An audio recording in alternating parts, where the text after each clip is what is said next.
kim Oshura kuni 70 marta hasbiyalloh va ni'mal vakil, ni'mal mavla va ni'man nasir ni aytsa 70 marta, Alloh taolo ana o'sha yili unga o'zi yomonlardan kifoya qiladi. Jumla yomonlikdan kifoya qiladi.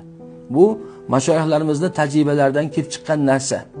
70 marotaba hasbiyalloh va ni'mal vakil, ni'mal mavla va ni'man nasir kalimalarni, duolarni, zikrlarni aytsak, Alloh taolo yil davomida bizga kelishi mumkin bo'lgan yomonliklarga o'zi kifoya qilar ekan. Ya'ni boshimizdan yomonliklarni Alloh taolo aritadi.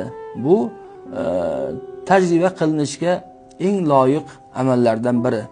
Albatta bu zikrlarni, bu kalimalarni qancha aytsa odam manfaat topadi.